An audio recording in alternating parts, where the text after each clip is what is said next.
E nós ficamos muito tristes, os sorocabanos, porque aqui em Sorocaba passaram 20 médicos cubanos só no ano passado, e o Bolsonaro pôs fim a esse programa importante. Né? E teve uma cena também reveladora da história do Brasil, que eu acho que, inclusive, historiadores aqui 100 anos, viu, Padilha? Quando olharem para esse período da história do Brasil, vão lembrar do Juan Delgado, um médico negro, que quando desceu no aeroporto no Nordeste foi hostilizado pela população e, sobretudo, por setores racistas do nosso país, que não admitem que um negro faça o curso de medicina numa universidade e possa, inclusive, descer em outro país para atender. É uma visão que os cubanos têm de solidariedade internacional e que muito me emocionou em 2013, essa cena, e agora, de novo, nós vimos ela quando estourou a pandemia na Itália, os médicos cubanos sendo recebidos de braços abertos, com hino nacional, com fanfarra pelo povo italiano, e estavam lá eles para socorrer. Um país pobre, a gente tem que comparar a Cuba sempre com o Haiti, viu, pessoal? País muito pobre e exporta médicos. Então é uma prova de que dá para mudar a sociedade, é a política que muda, e é o Estado que muda. Por isso que eu estou muito feliz aqui hoje nessa reunião, e eu queria dizer o seguinte, que é por conta disso que nós estamos lutando para ter o comando do Estado Nacional. Essa é a briga, entendeu? Por quê? Porque só o Estado Nacional fortalecido é que pode fazer com que o coronavírus não continue com esse placar de 7-1, que é o que está acontecendo hoje. Nós estamos aí com mais de 40 mil mortos no Brasil, 80 mortos aqui em Sorocaba, né? O estado de São Paulo, eu vi a coletiva do governador hoje com 11 mil mortos, e os números são crescentes. E aí o que o governo precisa fazer? O governo precisa pôr dinheiro nisso aí. Esse é o ponto. Ah, mas o governo tem dinheiro. Cara, que tem. Nós temos 300 bilhões de dólares emprestados ao Tesouro Americano, rendendo juro negativo. É um escândalo isso aí. Saca 100, o câmbio está 5, dá 500 bilhões de reais, resolveu o problema. Entendeu? Enche o país de hospital de campanha, contrata profissionais aí de forma emergencial, põe o exército para distribuir cesta básica. O exército custa 100 bilhões de reais por ano para o país. Entendeu? Tá fazendo o que os militares? Hoje quem chefia, Padilha, eu não lembro, né, na história do Brasil, o Serra era economista, mas tinha um grupo de assessores médicos em torno dele. Agora o Pazuello diz que a especialidade dele é pular de paraquedas. O homem é processado na justiça militar porque pôs um soldado para puxar uma charrete, entendeu? No quartel em Brasília. Isso é um escândalo. E agora ele mudou a geografia brasileira ao incluir o Norte e o Nordeste no hemisfério Norte, inclusive tentando justificar a expansão do coronavírus no país. Então, assim, são pessoas desses jaez que estão comandando a política de saúde no Brasil, e aí não tem como vencer uma guerra desse tamanho, né?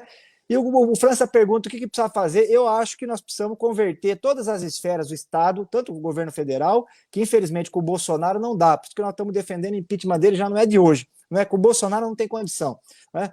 Mas o governo federal, o governo estadual e os governos municipais, eles precisam estar a serviço da população nesse enfrentamento. E que enfrentamento é esse, pessoal? As escolas todas poderiam ter sido transformadas já em restaurantes. É uma coisa que não entra na minha cabeça, Padilha. Entendeu? Eu vi na Flórida um vídeo, diz que lá na Flórida é o seguinte, o pai vai com o carro, o funcionário da escola, ele para no portão da escola, o funcionário pergunta quantas crianças tem no carro, ele fala, tem 3, então tá aqui as 3 marmitas. Entendeu? Nem pergunta se estuda na escola. Porque na escola tem restaurante, já tinha contrato celebrado com as prefeituras para fornecer a merenda, era só manter, entendeu? Todo mundo ali de máscara, de luva, né? As merendeiras trabalhando, entendeu? Com espaçamento, daria para manter essa política importante, ninguém passaria fome. Olha, faz 20 dias que o Dória anunciou que o Bom Prato vai servir comida de graça para moradores em situação de rua. 20 dias. Então nós passamos 2 meses com os moradores em situação de rua sem se alimentar. Por que não poderia converter todos os Bom Pratos e abrir para a população e também as escolas? Né? Fazer como fez Iperó, que está atendendo as crianças, mas poderia atender toda a população.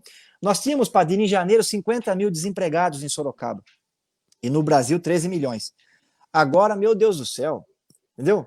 Isso aí vai para uma escala, pessoal, porque já pegou os informais e vai pegar os formais agora. Estão aí com afastamento, férias coletivas, então nós vamos ter muita gente desempregada no Brasil, infelizmente, e não dá para deixar o nosso povo passando fome. Nós estamos aqui com o movimento sindical, Padilha, o França sabe disso, porque está trabalhando nessa área, entregando cesta básica para a população. Movimento sindical, os trabalhadores organizados, não fugiram da sua responsabilidade de solidariedade. Mas a prefeitura precisa entrar nisso. A Jaqueline tentou levantar, a prefeita de Sorocaba, uma política de entrega de cesta básica, não foi para frente, porque não quis pôr dinheiro na questão. Então, assim, o que precisa fazer? Tem que tentar alimentar a população, garantir que ninguém passe necessidade num momento como esse, e garantir também que a gente tenha os prejuízos minimizados. Na área da educação, em Sorocaba nem EAD teve, então não dá nem para discutir se o EAD foi bom ou não foi, que é o ensino à distância. Então, mas garantir que a educação continue funcionando, não é? A situação da saúde em Sorocaba também nós estamos muito tristes, porque não foi feita nenhuma contratação emergencial, uma tragédia para nós aqui na cidade. Não é? O França falou, o problema da média complexidade, da alta complexidade, de fato vamos dizer assim, o efeito colateral do coronavírus. Porque na medida que os leitos de UTI ficam preenchidos, como é o caso da Santa Casa, 100% dos leitos preenchidos, não é? Com pacientes do coronavírus, as outras necessidades não conseguem ser atendidas. Então você tem gente que morre por coronavírus e morre com outras doenças que não podem ser atendidas pelo coronavírus. Então eu queria complementar essa questão que o França levantou, dizendo que a luta agora é para interromper o mandato do Bolsonaro e, do ponto de vista municipal, submeter as prefeituras ao interesse público na maior profundidade que a gente pode dar para essa palavra, que é atender de fato os interesses da população. E quais são os interesses agora? Agora é a questão da saúde em primeiro lugar, é virar esse placar do 7-1 que o Brasil está tomando, infelizmente, na questão do coronavírus.